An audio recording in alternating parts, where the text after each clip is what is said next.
Our verse for today is Romans chapter 12, verse 3. Here it tells us, "For by the grace given to me."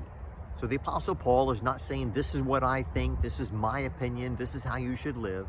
He's saying that this is the grace, this is the gift that God has given me, and that is to challenge others. And here's his challenge for today: not to think of himself more highly than he ought to think. This helps us to understand why it's important that we not judge others. Because when we do, what we're actually doing is building ourselves up. We're thinking we know better.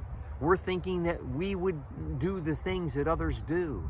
We're thinking more highly of ourselves than we really should think. But how do we get a proper measurement of ourselves? He tells us here in Romans chapter 12, verse 3, "But to think with sober judgment," so that's sound mind, healthy, "each according to the measure of faith that God has assigned."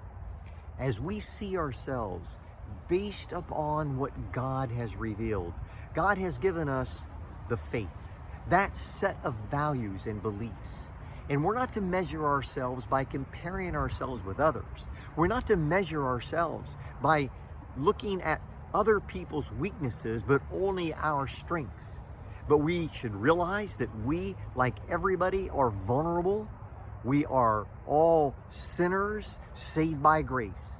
And so we begin to measure ourselves by the faith, by the revelation of God, by the set of core values and beliefs that He has given us.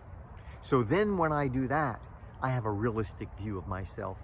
I think when I do that, here's what I learn.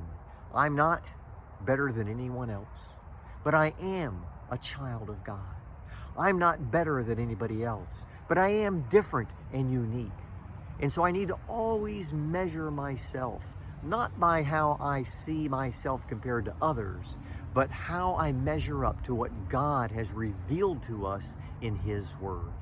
When we measure ourselves by the faith, by the truths that God has revealed, we'll have an honest view of ourselves.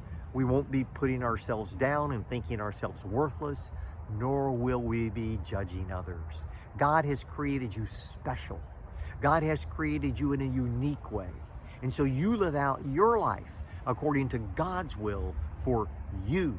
If you do that, you'll be pleasing to the Lord and live a fulfilling life.